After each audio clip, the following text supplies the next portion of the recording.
নমস্কার বন্ধুরা, সবাই কেমন আছো? আজকে আমি যে রেসিপিটা নিয়ে চলে এসেছি সেটা হচ্ছে কাতলা মাছের কালিয়াও বলতে পারো, প্লাস সেমি ঝোল। চলো তাহলে এটার জন্য যেই যেই জিনিস নেওয়া হয়েছে সেটা দেখিয়ে দিই। প্রথমে নিয়ে নিয়েছি আমি 5 পিস বড় বড় আহ মাছের যে পিসটা সেটা। এবার এটাকে ম্যারিনেট করব।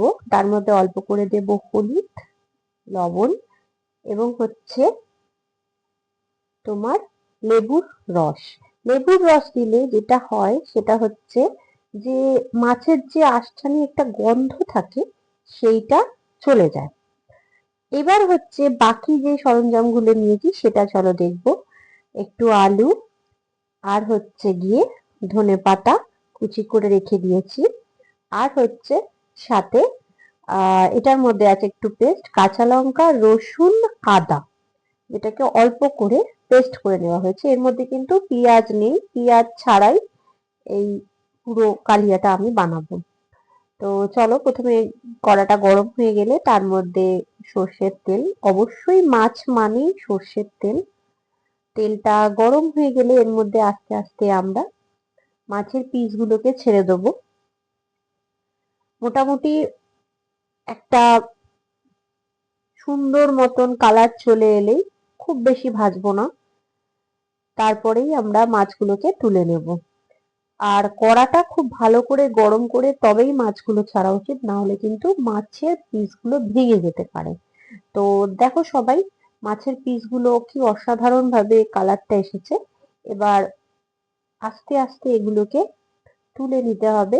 আমি খুব বেশি ভাজিনি, তো সব কেউ যদি চাও এটাকে একটু কড়া করে ভাজবে তো ভাজতেই পারো, কিন্তু আমি যে কালারটা রেখেছি সেটা একদমই পারফেক্ট। এর থেকে বেশি ভাজলে আবার একটু শক্ত মতো হয়ে যায়। এবার মাছগুলোকে একে একে করে সব তুলে নিতে হবে। এইবার মাছের যে তেলটা সেই তেলটাকেই আমরা ব্যবহার করব পুরো রান্নায়।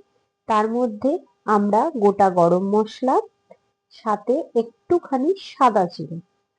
এবার আমি হচ্ছে গিয়ে মানে আলুগুলোকে ভাজতে ভুলে গেছিলাম প্রথমে, তো আমি এর মধ্যেই অ্যাড করে ভেজে নিয়েছি। তো তোমরা চাইলে এটা আগেও আলুটা ভেজে তারপরে তেলের মধ্যে গরম মশলা এবং হচ্ছে সাদা জিরেটা অ্যাড করতে পারো। তো যেহেতু আমি আলুটা এভাবে ভেজেছি ওই জন্য একটু ঢেকে দিলাম যাতে তাড়াতাড়ি হয়ে যায়। এবারে যে আদা রসুন এবং লঙ্কার যে পেস্টটা বানিয়েছিলাম সেই পেস্টটাকে তেলেতে ছেড়ে দিলাম। লো টু হাই ফ্লেম, একদম হাই নয় একদম লো নয়, ফ্লেমে রেখে সবটা করতে হবে কারণ মশলা জ্বলে যেতে পারে। এবার এর মধ্যে একে একে হলুদ, গুঁড়ো লঙ্কা, আর হচ্ছে সাদা জিরে, সাদা জিরে পুট করে দিতে হবে। এরপরে অল্প মতো স্বাদ মতন আমরা এর মধ্যে নুন যোগ করে দেব। অনেকে নুনটা একটু পরে দেয় যেহেতু জল ছাড়ে প্রচুর, তো কিন্তু আমি নুনটা আগেই অ্যাড করে দিই, তার সেটা নিয়ে কোনো সমস্যা হয় না, তো তোমরা আগেও দিতে পারো। এবং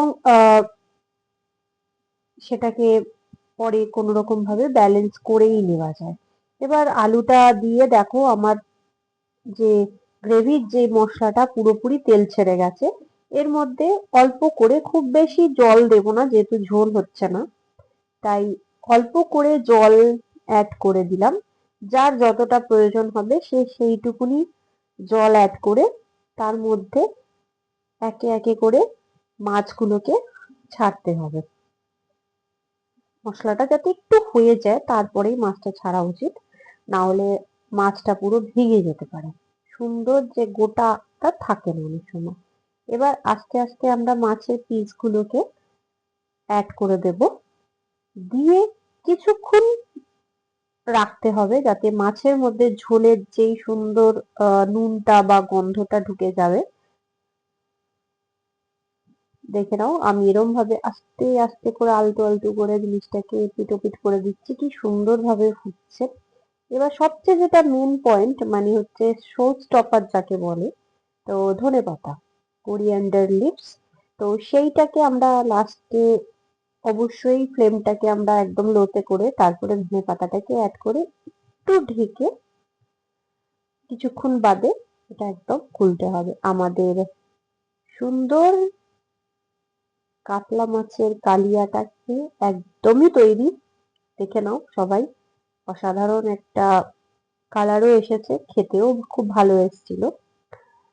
তো অলমোস্ট রেডি, অলমোস্ট কি পুরোপুরি রেডি। তো এই রেসিপিটা সবার কেমন লাগলো, আরো কিছু আমি অ্যাড করতে পারতাম কিনা সবাই অবশ্যই জানিও, এবং লাইক শেয়ার কমেন্ট অবশ্যই করো, সবাই কিন্তু করছো না। তো চলো, টাটা, বাই বাই।